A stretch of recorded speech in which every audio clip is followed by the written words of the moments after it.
N triple के classes में आपका स्वागत है। आज हम पढ़ेंगे अध्याय आपका साइंस का 10वां अध्याय पढ़ेंगे, प्रकाश परावर्तन व अपवर्तन। प्रकाश परावर्तन व अपवर्तन के बारे में जानेंगे, इसके नियम के बारे में जानेंगे और इस चैप्टर में हम रिजल्ट ओरिएंटेड ही पढ़ेंगे। तो 10th क्लास में आपके एग्जाम में आएगा वो मेन टॉपिक हम पढ़ेंगे। बाकी लगभग मैंने पूरा कवर किया है इस चैप्टर को, फिर भी मेन टॉपिक पे मैंने नोट्स बनाए हैं। वो नोट्स आप ध्यान से ये वीडियो देख के लिख सकते हैं, बना सकते हैं नोट्स, और इसी नोट्स को बना के आप एग्जाम की तैयारी करोगे और एग्जाम में इन्हीं नोट्स में से आप लिख दोगे तो आपका एक भी नंबर नहीं कटेगा। पूरे 100 में से 100 नंबर आप ले सकते हो। वैसे तो आपका शायद 80 नंबर का एग्जाम होता हुआ एनसीईआरटी सिलेबस में, तो वो आप पूरे नंबर प्राप्त कर सकते हो। तो हम रिजल्ट ओरिएंटेड ही पढ़ेंगे।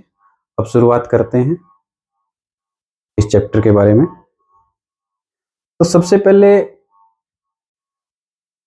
जैसे प्रकाश है, कई बार प्रकाश के बारे में पूछ लिया जाता है, 1 नंबर का क्वेश्चन पूछ लिया जाता है कि प्रकाश क्या है। पूछ लिया जाता है प्रकाश क्या है।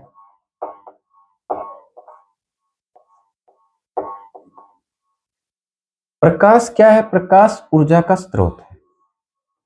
हम लिख सकते हैं प्रकाश के बारे में, प्रकाश ऊर्जा का स्रोत है।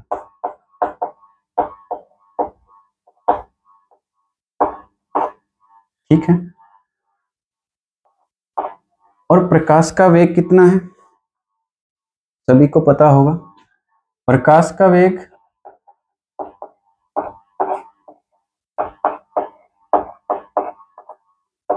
3 × 10⁸ मीटर प्रति सेकंड।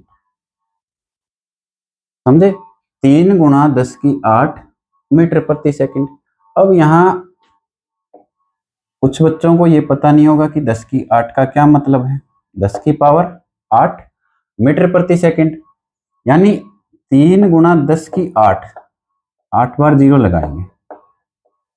1 2 3 4 5 6, 1 2 3 4 5 6 7 और 8 बार 0 लगाएंगे, फिर मीटर प्रति सेकंड। साइंस में क्या होता है, इस 8 बार 0 को शॉर्ट फॉर्म में लिख देते हैं 10⁸ मीटर प्रति सेकंड, यानी इतने मीटर 1 सेकंड में इतने मीटर कवर करेगी। प्रकाश की जो किरण है, यानी प्रकाश धरती पर इतनी देर में पहुंचता है, मीटर इतने मीटर 1 सेकंड में कवर करता है। या फिर ये कह सकते हैं 1 सेकंड में प्रकाश इतने मीटर कवर करता है। ठीक है। तो ये प्रकाश क्या है? ऊर्जा का स्रोत है। प्रकाश का वेग इतना है और प्रकाश विद्युत चुंबकीय तरंग है। प्रकाश क्या है? विद्युत चुंबकीय तरंग है। ठीक है। तो ये प्रकाश के बारे में हम इतना लिख सकते हैं कि प्रकाश ऊर्जा का स्रोत है, प्रकाश का वेग है, प्रकाश विद्युत चुंबकीय तरंग है। फिर आता है प्रकाश के गुणों के बारे में कि प्रकाश के गुण क्या है। प्रकाश का पहला गुण है कि यह सीधी रेखा में गमन करता है। पहला जो गुण है वो है प्रकाश सीधी रेखा में या सरल रेखा में गमन करता है। ये कई बार रिक्त स्थान के रूप में पूछ लिया जाता है। प्रकाश सीधी रेखा में गमन करता है। ठीक है। फिर और क्या गुण है?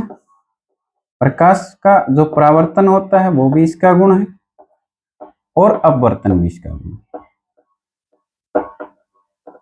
ठीक है। ये प्रकाश के गुणों के बारे में यदि आपसे पूछ लिया जाए तो हम टॉपिक वाइज हम कवर करते जा रहे हैं। जो भी छोटी छोटी बातें हैं इस चैप्टर की वो सारी हम कवर करेंगे और अच्छे से समझेंगे। ठीक है। परावर्तन हम आगे पढ़ेंगे और अच्छी तरह से, अपवर्तन के बारे में और अच्छी तरह से पढ़ेंगे, ठीक है। फिर आता है आपका प्रकाश के अपवर्तन के नियम। प्रकाश का अपवर्तन, सॉरी, हाँ, अपवर्तन का नियम कर लो चाहे परावर्तन का कर लो। अपवर्तन का नियम, अपवर्तन, प्रकाश का अपवर्तन क्या होता है इसके बारे में हम इस चैप्टर के अंत में पढ़ेंगे। वैसे तो अभी जो शुरुआत है तो हम थोड़ा सा अध्ययन करेंगे, पूरा अपवर्तन के बारे में आगे हम पढ़ेंगे। अपवर्तन का नियम क्या है? प्रकाश जब एक माध्यम से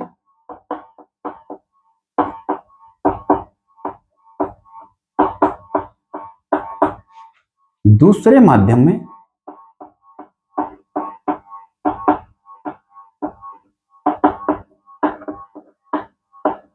प्रवेश करता है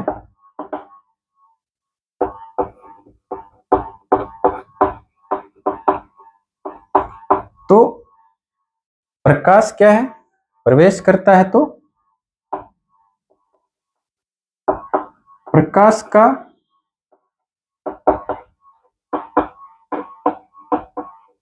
अभिलंब की ओर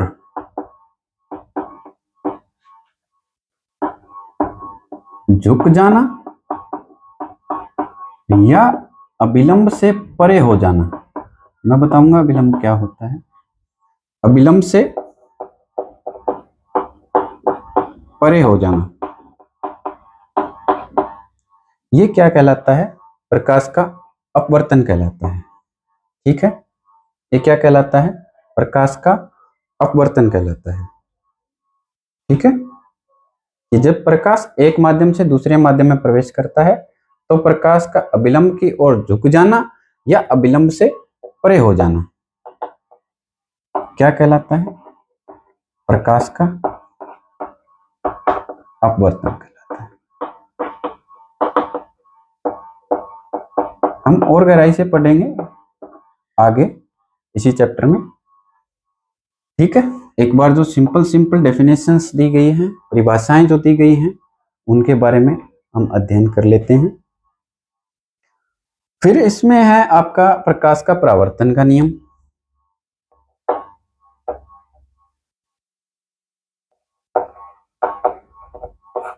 प्रकाश का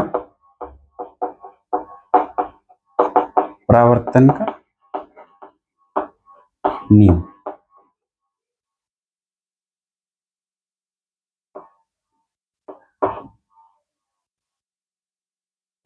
परावर्तन क्या होता है? जैसे मान लो कोई पृष्ठ है, ठीक है, या मान लेते हैं कोई दर्पण है और ये पॉलिश किया हुआ है,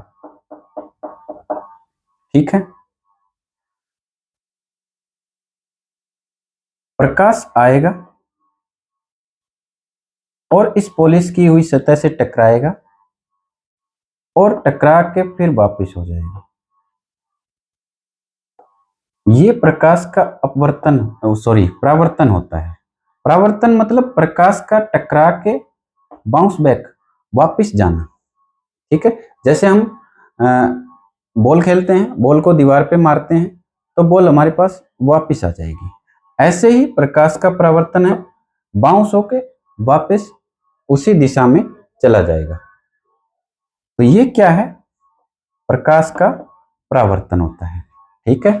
अब परावर्तन के नियम क्या होते हैं? देखो, ये जो कोण बनेगा इसे हम कहते हैं आपतित किरण। क्या कहेंगे? आपतित किरण। इसे हम क्या कहेंगे? जो बाउंस बैक हुई। आपतित किरण मतलब आने वाली किरण, जो किरण आई इस पृष्ठ से टकराएगी। परावर्तित किरण मतलब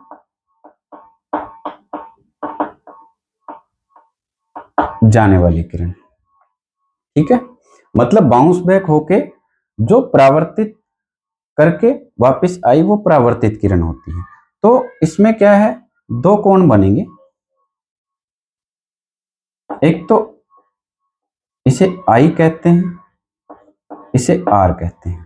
ठीक है, मतलब आपतित किरण से जो बना कोण है उसको आपतन कोण,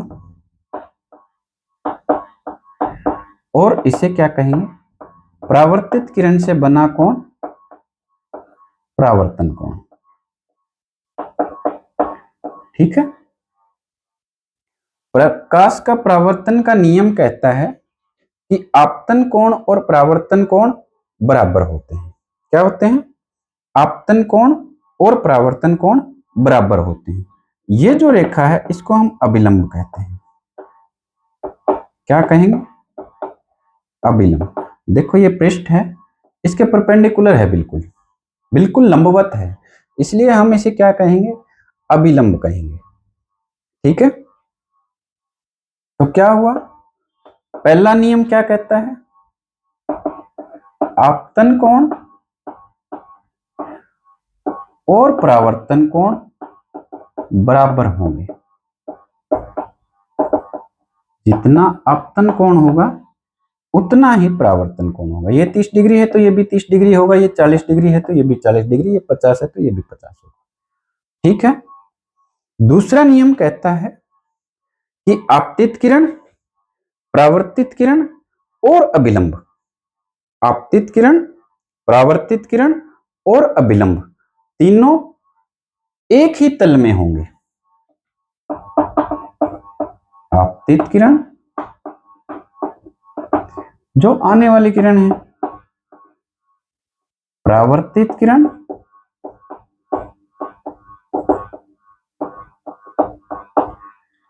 और अभिलंब, और ये अभिलंब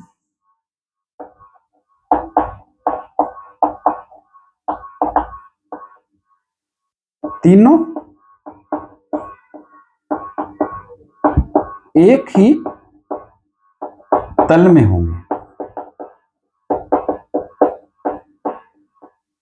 एक ही तल में होंगे मतलब कि ये एक ही तल में होंगे। देखो तीनों एक ही तल में हैं। ठीक है, ये एक तल हो गया, ये पूरा एक चौकोर तल हो गया, तीनों एक ही तल में है। ठीक है, आपतित किरण भी यही है, परावर्तित किरण भी यही है और अभिलंब भी यही है, तीनों क्या होंगे, एक ही तल में होंगे। ठीक है, तो प्रकाश का जो परावर्तन का नियम है वो आप पूरा ऐसे लिख सकते हो कि प्रकाश के परावर्तन के नियम के बारे में बताइए।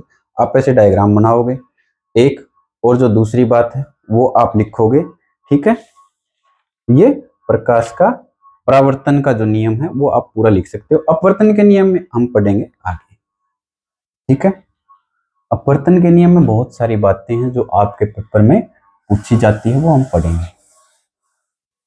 इंटरेस्टिंग है अपवर्तन का नियम, बिल्कुल अच्छे से समझाऊंगा मैं आपको। बस आप वीडियो को सब्सक्राइब करवाते रहें, लाइक करते रहें, देखते रहें। ठीक है, इस वीडियो से आप नोट्स बनाएंगे तो और भी अच्छा होगा, क्योंकि मैं अपनी पूरी जी जान से पढ़ा रहा हूं ताकि सभी बच्चे पढ़ पाएं।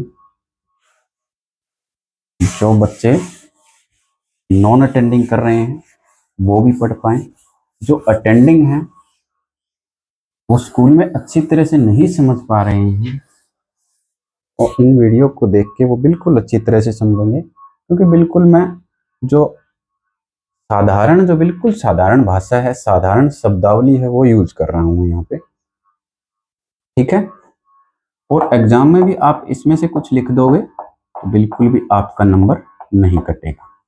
ठीक है, फिर हम पढ़ेंगे दर्पण के बारे में। दर्पण क्या होता है, कोई भी आपसे पूछ ले कि दर्पण क्या होता है, दर्पण की परिभाषा पूछ ले तो दर्पण क्या होता है, जैसे कि अभी हमने पढ़ा था कि कोई भी पॉलिश किया हुआ जो समतल सतह है, या तो पॉलिश किया हुआ समतल सतह हो या पॉलिश किया हुआ वक्रित सतह भी हो सकती है। जैसे इस तरह के दर्पण भी होते हैं, एक साइड पॉलिश की होती है।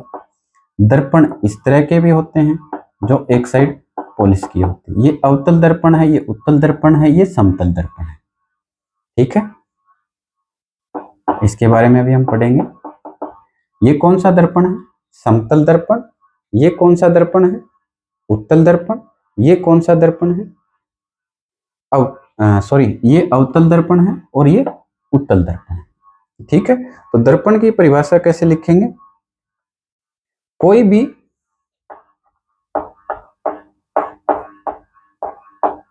पोलिश या समतल सतह, कोई भी पोलिश या समतल सतह जो प्रकाश के परावर्तन के कारण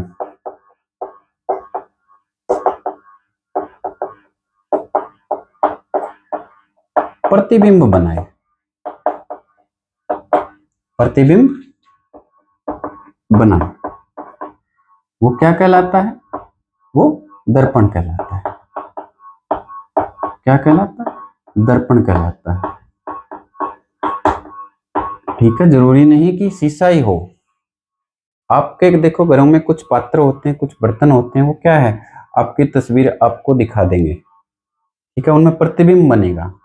तो कोई भी पॉलिश की हुई या फिर जो समतल सतह होती है, जो प्रकाश के परावर्तन के कारण, परावर्तन मैंने बताया बाउंस बैक, ठीक है, उसमें हमारी जो छाया है, जो प्रतिबिंब है, वो बन जाए, वो क्या कहलाता है? दर्पण कहलाता है। ठीक है, अब हम पढ़ेंगे कि दर्पण कितने प्रकार के होते हैं। दर्पण कितने प्रकार के होते हैं? दर्पण देखो कितने प्रकार के होते हैं। दर्पण होते हैं, आप सिर्फ ये उत्तर दोगे मेरे हिसाब से कि दर्पण दो प्रकार के होते हैं, एक अवतल होता है, एक उत्तल होता है। लेकिन नहीं, ये गलत होगा। आपकी परीक्षा में यदि ये पूछ लिया जाए कि दर्पण कितने प्रकार के होते हैं, तो आप लिखोगे कि दर्पण दो प्रकार के होते हैं, एक समतल दर्पण और एक होता है गोलीय दर्पण।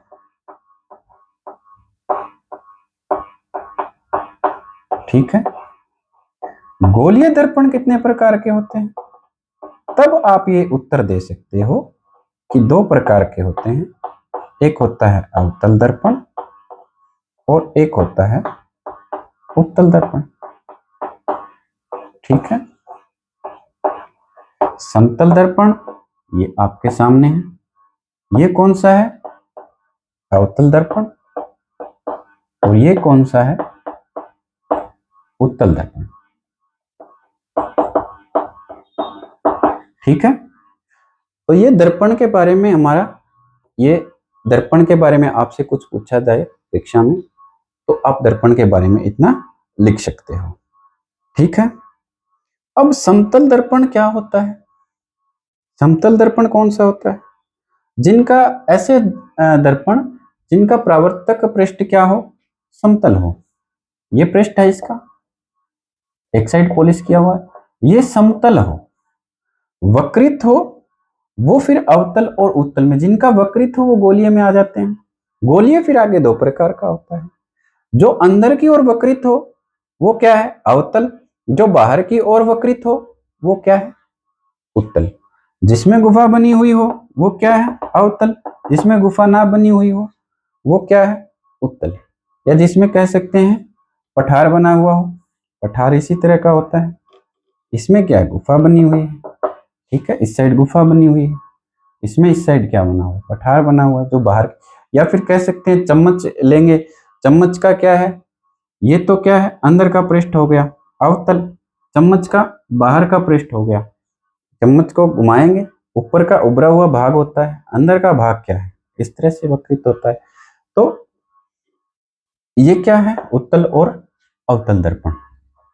अब हम लिखेंगे समतल दर्पण के बारे में कि समतल दर्पण को आप कैसे परिभाषित करोगे, क्योंकि पूछा जा सकता है कि समतल दर्पण की परिभाषा दीजिए, उत्तल दर्पण की परिभाषा दीजिए, अवतल दर्पण। हम टॉपिक हर एक कवर करेंगे, पर रिजल्ट ओरिएंटेड काम करेंगे कि हमें परिणाम प्राप्त करना है, बस हमारा परिणाम अच्छा आए। ठीक है, तो हमने क्या पढ़ा? समतल दर्पण। तो पहले हम समतल दर्पण को परिभाषित करेंगे। समझ में तो सभी के आ गया होगा कि समतल दर्पण क्या होता है। क्या होता है समतल दर्पण? ऐसे दर्पण, क्या परिभाषा लिखेंगे? ऐसे दर्पण जिनका परावर्तक पृष्ठ, परावर्तक पृष्ठ क्या हो? समतल हो।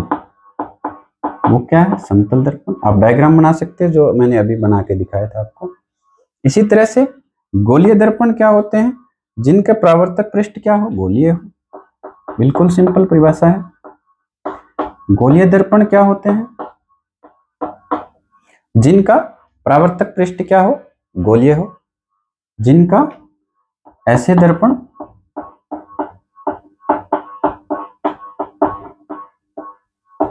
जिनका परावर्तक पृष्ठ क्या हो?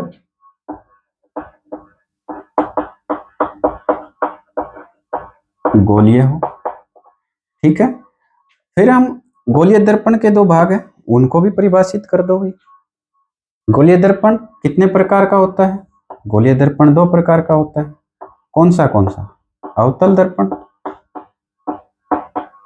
अवतल दर्पण को कैसे परिभाषित करोगे?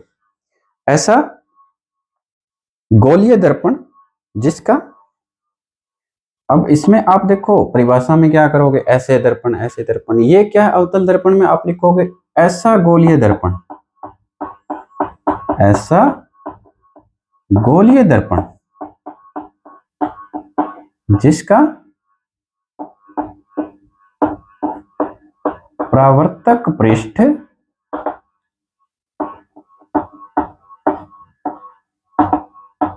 अंदर की ओर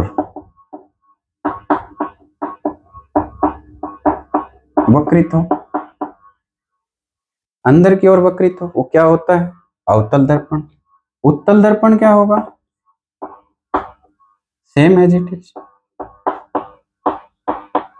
बस चेंज क्या करेंगे? परावर्तक पृष्ठ बाहर की ओर वक्रित हो।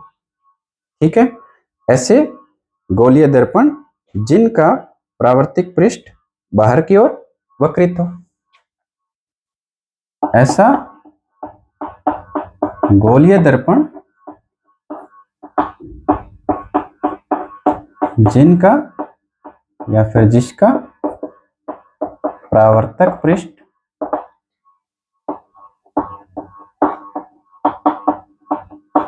बाहर की ओर वक्रित हो।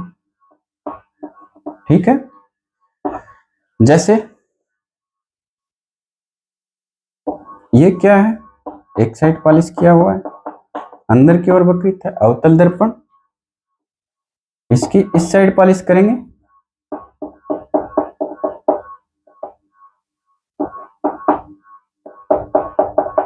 तो ये क्या है? इसका जो परावर्तक पृष्ठ क्या है? कहां वक्रित है? बाहर की ओर वक्रित है। तो ये कौन सा दर्पण होगा अपना? उत्तल दर्पण। ये कौन सा दर्पण होगा? अवतल दर्पण। अंदर की ओर का वक्रित है, जो कर्व है वो अंदर की ओर है, गुफा सी बनी हुई है। ठीक है, चम्मच का उदाहरण ले सकते हैं। तो ये इसके याद करने के तरीके हैं, सिंपल सिंपल उदाहरण लेके हम याद कर सकते हैं। आगे हम पढ़ेंगे अब इनके बारे में और गहराई से। ठीक है, बिल्कुल सिंपल भाषा में समझ में आ रहा होगा लगभग सभी को। समझ में ना आए तो मेरे को कमेंट करके जरूर बताएं, ताकि फिर मैं इसी टॉपिक पे और भी वीडियो बना सकूं, मैं और अच्छी तरह से तुम्हें समझा सकूं, क्योंकि मैं जीरो से हीरो बनाने वाला हूं। ठीक है, बिल्कुल आपको मैथ और साइंस अच्छा लगने लगेगा यदि आप मुझसे पढ़ोगे तो। अब देखो, समतल दर्पण है उससे प्रतिबिंब कैसा बनता है, गोलीय दर्पण है उससे प्रतिबिंब कैसा बनता है, और आगे हम अवतल दर्पण है उससे प्रतिबिंब कैसा बनेगा, तो वो हम सारे पढ़ेंगे। अब आपसे पूछ लिया जाए, देखो कई बार क्या है, बिल्कुल सिंपल से प्रश्न होते हैं और हमें उत्तर नहीं मिलते उनके, या फिर हम शब्दावली नहीं लिख सकते, हमें पता सारा होता है, समझ में सारा होता है, तो वही मैं शब्दावली आपको बताने की कोशिश कर रहा हूँ, समझाने की कोशिश कर रहा हूँ कि आप इस तरह की शब्दावली यदि पेपर में लिख आएंगे तो आपके एक भी नंबर नहीं कटेगा। ठीक है, तो समतल दर्पण द्वारा जो प्रतिबिंब बनता है, द्वारा जो बना प्रतिबिंब है वो कैसा होता है,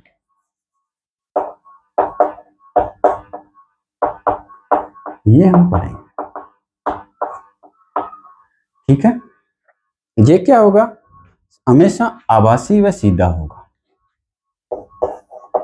कैसा होगा, आभासी व सीधा होगा। ठीक है, जो हम घरों में यूज करते हैं वो समतल दर्पण है। ठीक है, घरों में जो हमारा शीशा यूज होता है वो कौन सा है, समतल दर्पण। ठीक है, और इनका और क्या होता है इसमें, वो क्या होता है, ऊंचाई इनकी क्या होती है, समान दूरी व ऊंचाई भी इनकी समान होती है। किसकी, जो बनने वाला प्रतिबिंब होता है समान दूरी का होगा और समान ऊंचाई का होगा।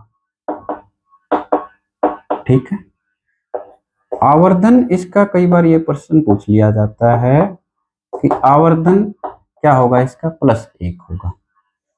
समतल दर्पण द्वारा जो बना प्रतिबिंब है वो हमेशा आभासी व सीधा होगा, दूरी समान व ऊंचाई भी समान होगी, और आवर्धन इसका क्या होगा, +1 होगा। आवर्धन के बारे में भी हम आगे गहराई से पढ़ेंगे। ठीक है, तो आपको पूरी वीडियो देखनी है जो इस चैप्टर की मैं बनाऊं, प्रकाश परावर्तन और अपवर्तन की, ताकि आपके एक टॉपिक टू टॉपिक क्लियर हो जाए, पॉइंट टू पॉइंट क्लियर हो जाए। ठीक है, और इसमें आप ये तीनों टॉपिक लिख सकते हो, सॉरी तीनों पॉइंट लिख सकते हो समतल दर्पण में। अब हम पढ़ेंगे गोलीय दर्पण के बारे में। गोलीय दर्पण से संबंधित कुछ शब्द जो हैं, कुछ शब्द हैं,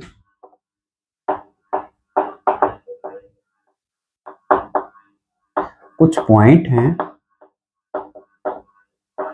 पहले तो वो जान लेते हैं कि क्या क्या होता है। ठीक है, गोलीय दर्पण क्या होता है, या तो उत्तल प्रकार का होगा या अवतल प्रकार का होगा, ये तो आपकी बात क्लियर हो गई। ये गोलीय दर्पण है हमारा। ठीक है, अब हम पॉइंट पे बात करेंगे कि इसमें क्या क्या चीजें होती है। ठीक है, ये हमने कर दी पॉलिश। ठीक, अब इसमें क्या क्या होता है गोलीय दर्पण में, ये जो होता है ये तो मुख्य अक्ष होती है, इसको हम क्या कहेंगे, ये क्या होगी, मुख्य अक्ष, इसको मुख्य अक्ष कहेंगे। ठीक है, एक्स एक्स डैश कह सकते हैं। ठीक है, ये जो अक्ष है ये कौन सी अक्ष है, मुख्य अक्ष। ठीक, एक्स एक्स डैश से डिनोट करते हैं, इसको दर्शाते हैं। ठीक है, अब ये जो होता है थोड़ी दूर पर, इसको हम फोकस कहेंगे और इसको हम सेंटर कहेंगे, केंद्र कहेंगे। दर्पण का थोड़ी दूरी पे फोकस होता है, और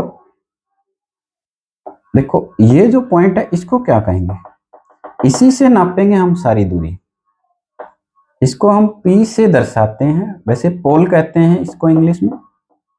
पोल, पोल का मतलब होता है ध्रुव। ठीक है, इसको हम क्या कहेंगे, ये जो पॉइंट है जो P से हमने दर्शाया है इसको हम कहते हैं ध्रुव। ये जो दर्पण है उसका ध्रुव है ये। और F क्या है,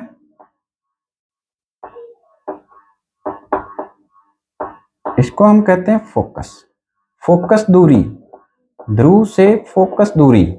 ठीक है, ये क्या है, सी को क्या कहते हैं? केंद्र। ठीक है, इसको हम क्या कहते हैं? केंद्र कहते हैं। ठीक है, वक्रता केंद्र क्या कहते हैं इसको? वक्रता केंद्र। देखो केंद्र को समझने के लिए आप जैसे मान लो कोई भी आप जैसे ये बना रहे हो पूरा, जो क्या कहते हैं वृत्त बना रहे हो। ठीक है, वृत्त बनाओगे तो इसमें क्या है, ये सेंटर हो जाएगा। ठीक है, और ये हमने एक चाप छोड़ दी। ठीक है, चाप या कर्व कहते हैं जिसको, वो छोड़ दी हमने। तो ये क्या है जो छोड़ दी, वो क्या बन गया हमारा? क्या बन गया? गोलीय दर्पण या फिर अवतल दर्पण बन गया। ठीक है, ये कह सकते हैं हम। ये कौन सी दूरी है? फोकस दूरी। इसको हम क्या कहेंगे? फोकस दूरी। इस पॉइंट को क्या कहेंगे? फोकस। इस पॉइंट को क्या कहेंगे? वक्रता केंद्र। ठीक है, समझ गए? और वक्रता केंद्र को आर भी कहते हैं। ये जो दूरी है इसको, पूरी दूरी को क्या कहते हैं? ये वक्रता केंद्र हो गया। इस दूरी को क्या कहेंगे? आर कहेंगे। इस दूरी को क्या कहेंगे? एफ कहेंगे। ठीक है, एफ और आर में क्या संबंध होता है कि एफ वक्रता केंद्र और फोकस दूरी में क्या संबंध होता है कि आर जो है वो डबल है। देखो ये दिख रही है ना आपको। उदाहरण के लिए हम ये 3 सेंटीमीटर ले लेते हैं और ये 3 सेंटीमीटर लेंगे, तो ये कितनी होगी? 6 सेंटीमीटर। यदि ये 3 है, ये कितनी होगी? सारी कितनी होगी? 6। तो केंद्र और फोकस दूरी में, वक्रता केंद्र और फोकस दूरी में कितना क्या संबंध होता है कि जो त्रिज्या होती है वो फोकस दूरी की डबल होगी। ये जो फॉर्मूला बनेगा हमारा R is equal to 2F। इस पे प्रश्न भी पूछा जाता है कि यदि फोकस दूरी अवतल दर्पण में, यदि फोकस दूरी 3 सेंटीमीटर है तो R कितनी होगी? ठीक है, त्रिज्या कितनी होगी? तो त्रिज्या हम लिख सकते हैं, यदि ये 3 सेंटीमीटर है, फोकस दूरी 3 सेंटीमीटर, तो 3 की दुगनी कितनी हो जाएगी? 6 सेंटीमीटर। तो इस तरह से इनमें ये संबंध होता है। कई बार परीक्षा में यह भी प्रश्न पूछ लिया जाता है कि जो त्रिज्या है और फोकस दूरी है उसमें क्या संबंध है, तो आप ये बता सकते हो। ठीक है, तो ये पॉइंट भी आप लिख ही लो कि वक्रता त्रिज्या और फोकस दूरी में क्या संबंध है। वक्रता त्रिज्या व फोकस दूरी में संबंध क्या होगा? R is equal to 2F। R is equal to 2F। ठीक है, तो ये हम संबंध है जो बता सकते हैं। क्लियर? अब हम नेक्स्ट टॉपिक पे चलते हैं। ठीक है, next topic very important topic, जो जिससे आप बच ही नहीं सकते। इसमें से तो प्रश्न पूछा ही पूछा जाएगा, आपको कोई भी नहीं बचा सकता इन प्रश्नों से। तो ठीक है, पता ही होगा आपको कौन से प्रश्न हैं। नहीं पता तो भी पता चल जाएगा। देखो कि अवतल दर्पण द्वारा बना प्रतिबिंब, very important, very very important, कभी नहीं बच सकते इन प्रश्नों से। अवतल दर्पण द्वारा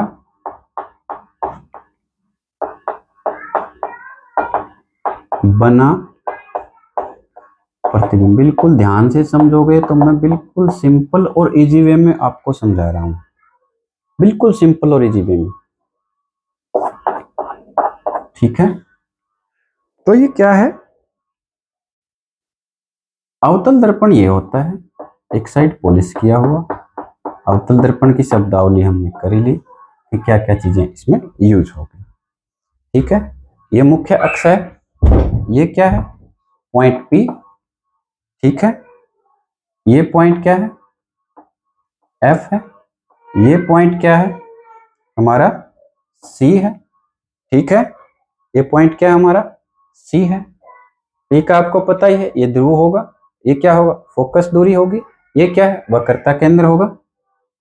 ठीक है, अब अवतल दर्पण द्वारा जो प्रतिबिंब है वो कैसे बनेंगे, यदि वस्तु को कितनी दूरी पे रखेंगे तो कैसा प्रतिबिंब बनेगा, इतनी दूरी पे रखेंगे तो कैसा प्रतिबिंब बनेगा, इतनी दूरी पे रखेंगे तो कैसा प्रतिबिंब बनेगा, उन सब के बारे में हम जानेंगे। तो यदि इसमें क्या है, 6 केस बनेंगे आपके। अवतल दर्पण के कितने केस बनेंगे, 6 केस। आपके दिमाग में पहले से ही छपे होने चाहिए कि 6 केस बनेंगे। सबसे पहले वस्तु को हम अनंत पे रखते हैं। कहाँ रखेंगे ऑब्जेक्ट को,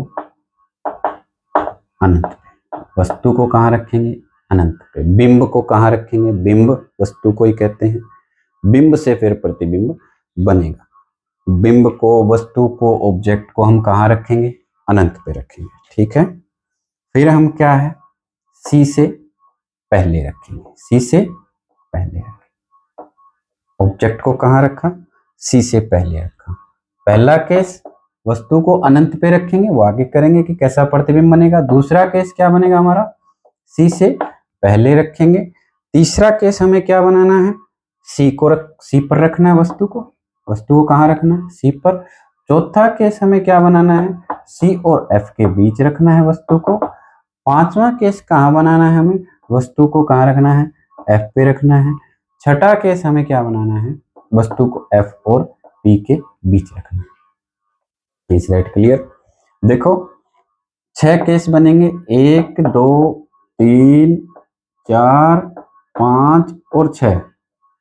6 केस हमारे बन रहे हैं अवतल दर्पण के, जो अंदर की ओर वक्रित है। इसमें क्या है, ये ध्रुव होता है, पी से दर्शाते हैं, ये फोकस दूरी है। आप डायग्राम बनाओगे, ये 3 सेंटीमीटर प्लस में ये 3 सेंटीमीटर। पेंसिल से और स्केल का यूज करके आपको डायग्राम बनाना है। यहाँ आप प्रकार का यूज कर सकते हो। ठीक है। तो डायग्राम आपका अच्छा बनेगा और एकदम स्टिक बनेगा, मतलब बिल्कुल सही बनेगा। जो हम बनाने का प्रयास करेंगे वो बिल्कुल ही सही बनेगा, बिल्कुल आसान भी बनेगा। ठीक है। तो ये 6 केस होते हैं। 6 केस आपके दिमाग में छपे होने चाहिए, बिल्कुल छपे होने चाहिए। देखो पहला केस अनंत पर, दूसरा केस सी से पहले, ये सी है, सी से पहले रख दी वस्तु को। तीसरे केस में वस्तु को सी पर रखेंगे। चौथे केस में वस्तु को सी और एफ के बीच रखेंगे। पांचवें केस में वस्तु को कहाँ रखेंगे, एफ पर रखेंगे। छठे केस में वस्तु को एफ और पी के बीच रखेंगे। अब कौन सा केस किस तरह का प्रतिबिंब बनाएगा वो हम पढ़ेंगे। ठीक है, बड़ा ही इंटरेस्टिंग है। यदि आप ध्यान से बिल्कुल कॉन्सेंट्रेट करके समझोगे तो आपके बिल्कुल क्लियर हो जाएगा। बिल्कुल धीरे धीरे मैं समझाऊंगा आपको। ठीक है। तो सबसे पहले तो हम समझ लेते हैं कि कौन सी किरण कैसे आएगी और कैसे जाएगी। ये क्या है, हमारा अवतल दर्पण। ठीक है, ये इसके मुख्य अक्ष होंगे। ठीक है। यदि प्रकाश की किरण मुख्य अक्ष के, यदि प्रकाश की किरण मुख्य अक्ष के समानांतर चलेगी और इस पृष्ठ से टकराएगी तो वो हमेशा फोकस से होके निकलेगी। हमेशा याद रखना, दिमाग में छाप लो ये कि मुख्य अक्ष के समानांतर, मुख्य अक्ष के समानांतर यदि प्रकाश की किरण, जो ये प्रकाश की किरण है, ये समानांतर मुख्य अक्ष के आएगी और इस पृष्ठ से टकराएगी तो क्या होगा, ये फोकस के अंदर से निकलेगी, हमेशा फोकस के अंदर से निकलेगी। सेम यही समानांतर आएगी तो हमेशा कहां से निकलेगी, फोकस से। याद रखना, हमेशा फोकस से निकलेगी। ठीक है। एक केस ये बनेगा कि हम प्रकाश की किरण को, ये क्या है, प्रकाश की किरण है। देखो बिल्कुल सारी चीजें क्लियर कर रहा हूं मैं, एक छोटा बच्चा भी समझ जाएगा। ये क्या है, प्रकाश की किरण है। ये क्या है, मुख्य अक्ष है। जो बिल्कुल 0 से 0 है वो भी समझ लेगा। मुख्य अक्ष है, ये प्रकाश की किरण है, ये परावर्तित किरण है, ये आपतित किरण है, ये परावर्तित किरण है, ये आपतित किरण है, ये परावर्तित किरण है, ये परावर्तन के बाद ये आपतित किरण है, ये परावर्तित किरण हमेशा किस में से निकलेगी? एफ में से। कब? जब मुख्य अक्ष के समानांतर, कोई भी प्रकाश की किरण मुख्य अक्ष के समानांतर जब लेके जाएंगे तो क्या होगा? वो हमेशा फोकस के अंदर से निकल जाएगी। याद रखना, इन केसों में ये काम हमें आएगा, ये ठीक है, ये पॉइंट हमें काम आएगा जब ये केस बनाएंगे हम, ठीक है। दूसरा, ये क्लियर। दूसरा पॉइंट देखते हैं। एक तो प्रकाश की किरण समानांतर आई, और प्रकाश की किरण कहां कहां से आ सकती है? देखो कहां कहां से आ सकती है। जब प्रकाश की किरण, ये फोकस हो गया, ये सेंटर में से होके निकलेगी तो वो परावर्तित होके वापस उसी दिशा में सेंटर में से ही होके निकल जाएगी। जब प्रकाश की किरण वक्रता केंद्र या केंद्र में से होके निकलेगी, तो वो टकरा के क्या होगा? पृष्ठ से टकरा के क्या होगा? वापस उसी दिशा में लौट जाएगी, सेंटर में से, केंद्र में से ही होके वापस उसी दिशा में लौट जाएगी, ठीक है। दूसरा केस हमारा ये बनेगा, ठीक है। तीसरा केस, ये पॉइंट क्या आता है हमारा? पी, इसको क्या कहते हैं? ध्रुव। तीसरा केस हमारा ये होगा जब प्रकाश की किरण यहां आएगी। ये केस कहां काम आएंगे? इन केसों में, इन 6 केसों में। ये जो पॉइंट है कहां काम आएंगे? इन 6 केस में, ठीक है। इसलिए मैं ये बेसिक समझा रहा हूं आपको कि जब प्रकाश की किरण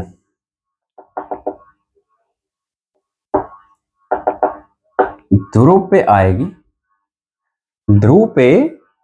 ध्रुव से टकराएगी तो ये इस तरह से परावर्तित होगी, ठीक है। जब प्रकाश की किरण ध्रुव से टकराएगी तो ये इस तरह से परावर्तित होगी, ठीक है। तो ये हम यूज करेंगे इन 6 केस में, ये पॉइंट हम यूज करेंगे इन 6 केस में, ठीक है। अब करते हैं हम पॉइंट पहला, कि जब वस्तु को हम पहला केस करते हैं, पहला केस हम करते हैं, पहला केस लिखो सारे, कि जब वस्तु अनंत पर हो,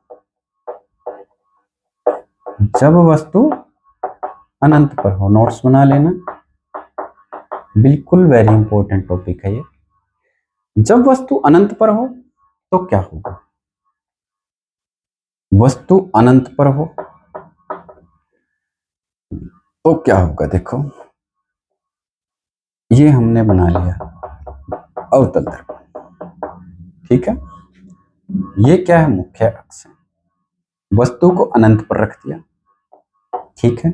वस्तु हमारी क्या है? अनंत पर है, ये वस्तु है, ठीक है। हम क्या करेंगे? जो ऑब्जेक्ट है उसके सिर से एक प्रकाश की किरण लेके आएंगे और दर्पण पे मारेंगे। उसकी पूंछ से एक प्रकाश की किरण लेके आएंगे और दर्पण पे मारेंगे। ये दर्पण का फोकस, ये दर्पण का क्या हो जाएगा? सेंटर हो जाएगा, ठीक है। ये दर्पण का क्या हो जाएगा? सेंटर हो जाएगा। मैंने क्या बताया था? यदि मुख्य अक्ष के समानांतर कोई लाइन लेके आएंगे तो वो हमेशा टकरा के दर्पण से कहां से होके जाएगी? फोकस से होके जाएगी, ठीक है।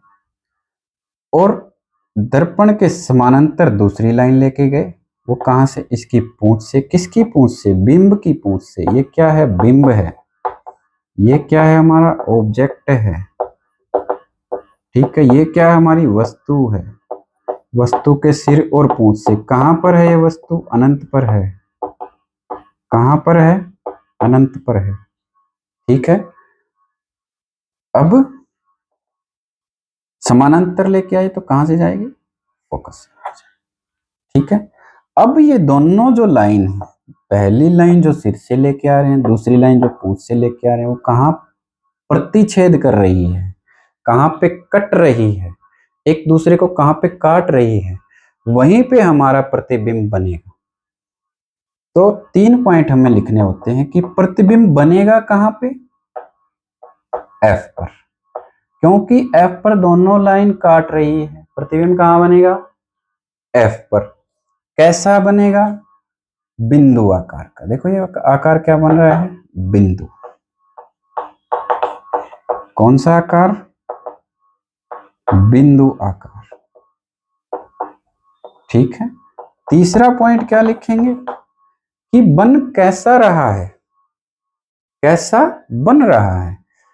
जब दर्पण के, देखो ये राइट साइड होती है, ये लेफ्ट साइड होती है, एल है, ये आर है, ये राइट साइड सीधे हाथ की तरफ, राइट साइड। ठीक है, ये लेफ्ट साइड। राइट को क्या कहते हैं, दाई साइड, लेफ्ट को क्या कहते हैं, बाई साइड। ये दायां भाग है, ये बायां भाग है। यदि कोई भी प्रतिबिंब दर्पण के बाईं तरफ बने तो वो हमेशा कैसा होगा, वास्तविक व उल्टा होगा। याद रखना, हमेशा कैसा होगा, वास्तविक व उल्टा होगा। ठीक है, इज दैट क्लियर। तो ये पहला केस हमारा पूरा पूरा क्लियर होगा। ठीक है, वस्तु कहां थी, अनंत पर। प्रतिबिंब कहां बनेगा, एफ पर। कैसा बनेगा, बिंदु आकार का।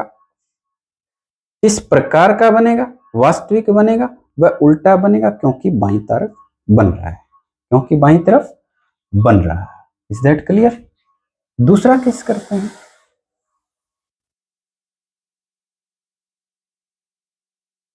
देखो बिल्कुल धीरे समझा रहा हूं, फिर भी आप मुझे बता सकते हो।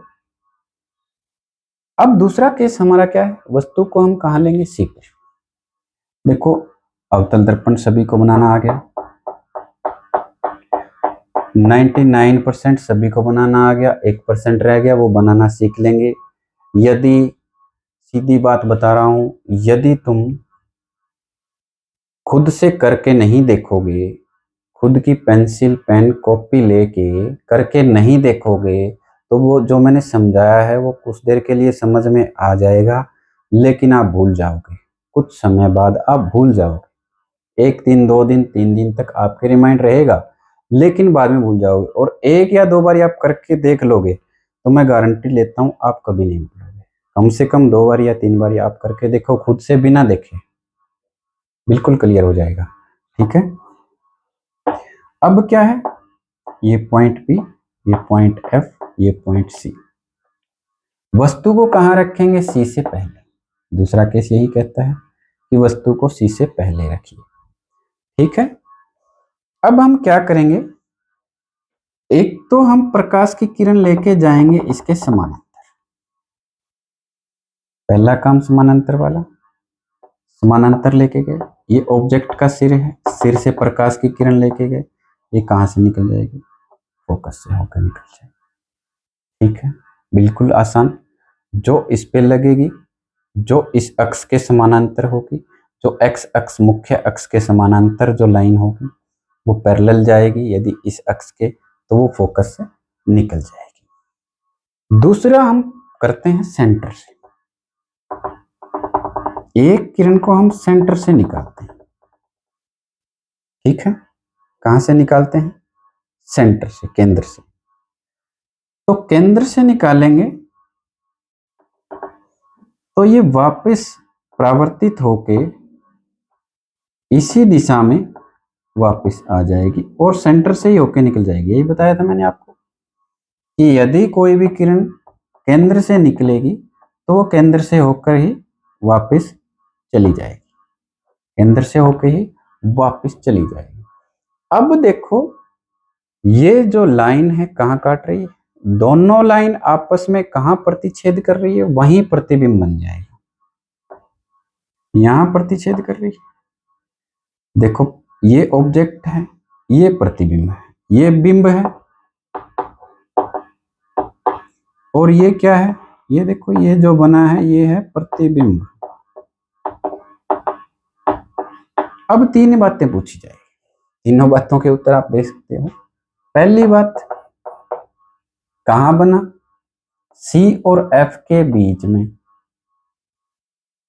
वस्तु कहां थी? C से पहले या C से परे? बिंब कहां है? C से परे या C से पहले कह सकते हैं इसको, जो आपकी बुक में लिखा है C से परे, हम C से पहले कह सकते हैं। प्रतिबिंब कहां बना? C और F के बीच।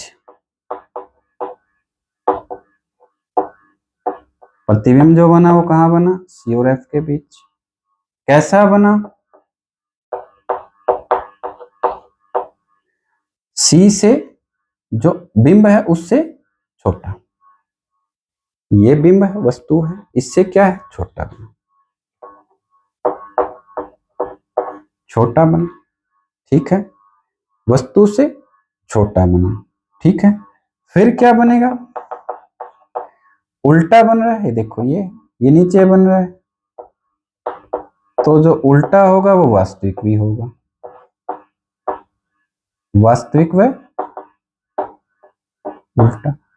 यदि बाईं तरफ बनेगा तो हमेशा याद रखना, दर्पण के बाईं तरफ प्रतिबिंब बनेगा तो वास्तविक होगा और उल्टा होगा। दर्पण के बाईं तरफ प्रतिबिंब बनेगा वो हमेशा वास्तविक होगा और उल्टा होगा, ठीक है।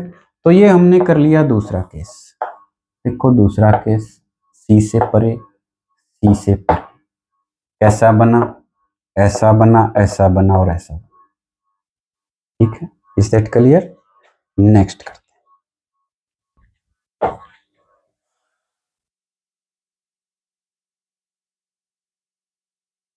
नेक्स्ट करते हैं तीसरा केस। देखो तीसरा केस यहां मैंने लिख दिया था पहले, यही बनाएंगे हम, कोई बदलाव नहीं करेंगे। ये लो बना देते हैं, ये P है, पॉलिश तो कर लो पहले, चलो पॉलिश कर दी हमने। ये P है, ये F है और ये C है, ठीक है। अब क्या करेंगे? वस्तु को कहां रखेंगे? C पे रख दो, रख दी हमने C पे। अब क्या करेंगे? एक तो पैरेलल लेके जाएंगे, एक किरण हम लेके जाएंगे पैरेलल, वो हमेशा किस में से निकलेगी? फोकस में से, ठीक है। दूसरी किरण हम लेके जाएंगे, सेंटर वाली ले जाएं, ठीक है। कौन सी ले जाएं? सेंटर वाली ले जाएं, या फिर एक केस और होता है जो मैंने आपको नहीं बताया, सॉरी एक पॉइंट और होता है इसमें जो मैंने आपको नहीं बताया। यदि कोई भी किरण, ये F हो गया, यदि कोई भी किरण फोकस से होके जाएगी तो वो पैरेलल हो जाएगी मुख्य अक्ष के। कोई भी किरण प्रकाश की फोकस से होके जाएगी, दर्पण से टकराएगी तो वो पैरेलल हो जाएगी। तो वो यूज करते हैं हम कि एक किरण को हम फोकस से लेके जाते हैं तो वो पैरेलल हो जाएगी, ठीक है। इस किरण को हम कहां से लेके जाते हैं? फोकस से लेके जाते हैं, पैरेलल हो जाएगी। ये पॉइंट मैंने नहीं बताया, देख लो अब ध्यान से, ठीक है। फोकस से लेके गए, पैरेलल हो गई, ठीक है। तो दोनों कहां टकराए? दोनों कहां टकराएगी? देखो ये लाइन है, यहां से जा रही, परावर्तित होने के बाद ये यहां से निकल गई, ये फोकस पे हमने फोकस से होके गुजरी, ठीक है। परावर्तित इसके बाद यहां पृष्ठ से लग के फिर परावर्तित होगी, और परावर्तित होने के बाद कहां कट रही है ये देखना हमने। हमें क्या देखना है कि परावर्तित होने के बाद कहां प्रतिच्छेद कर रही है। ये नहीं कि देखो यहां भी प्रतिच्छेद कर रही है, तुम यहां लगाओगे गलत हो जाएगा, क्योंकि यहाँ तो अभी जा ही रही है, जाई अभी टकराई नहीं, यहाँ तक तो टकराई ही नहीं। टकराने के बाद फिर क्या है? परावर्तित होगी, परावर्तित होने के बाद इस लाइन को काटेगी, ठीक है। काटने के बाद क्या बनेगा? प्रतिबिंब बनेगा। तो ये प्रतिबिंब देखो कहाँ बनेगा? यहाँ बन रहा है, और इतनी इसकी लंबाई, जितनी इसकी होगी उतनी इसकी होगी। मतलब सी पर क्या होगा, सी पर क्या होगा, प्रतिबिंब कहां बनेगा, एक पॉइंट लिखेंगे कहां बनेगा, सी पर बनेगा। प्रतिबिंब कहां बनेगा, सी पर बनेगा। दूसरा पॉइंट क्या लिखेंगे, कैसा बनेगा, बिंब के आकार का, वस्तु के आकार का। बिंब और वस्तु एक ही चीज होती है। बिंब के समान आकार का, या बिंब के समान ऊंचाई का, या बिंब के बराबर। ठीक है, यानी जितनी ये ऊंचाई है उतनी ही ऊंचाई ये होगी। तीसरा पॉइंट, क्योंकि बाईं साइड बना है, दर्पण के बाईं साइड बना है, तो कैसा होगा, वास्तविक व उल्टा होगा। याद रखना, बाईं साइड जो बनेगा वो हमेशा वास्तविक व उल्टा होगा, हमेशा याद रखना अवतल दर्पण के केस में। ठीक है, तो अब हम करेंगे चौथा केस। तीसरा केस आपको क्लियर समझ में आ गया होगा। क्या है, एक लाइन हम पैरेलल लेके गए, मुख्य अक्ष के समानांतर लेके गए, यहाँ से परावर्तित हुई। ठीक है, दूसरी लाइन हमने क्या है, दूसरी किरण जो है वो हमने फोकस से गुजारी। फोकस से गुजारेंगे तो क्या है, ये क्या है, परावर्तित होके वापस मुख्य अक्ष के पैरेलल हो जाएगी। ये याद रखना कि किसी भी इसमें क्या है, कोई भी किरण हम फोकस में से गुजारेंगे, एफ में से, तो वो क्या है, पैरेलल हो जाएगी। पैरेलल लेके जाते हैं वो फोकस में से गुजरती है, इसका उल्टा, ये तो याद हो जाएगा ना। फोकस से गुजारेंगे पैरेलल हो जाएगी, पैरेलल मतलब समानांतर, और पैरेलल लेके जाएंगे वो फोकस में से होकर निकलेगी क्या, किरण, प्रकाश की किरण, और कुछ मत समझ लेना। ठीक है, तो ये आपके मेरे हिसाब से 99% क्लियर। ठीक है, तो ये मेरे हिसाब से आपका 99% क्लियर हो जाएगा। ठीक है।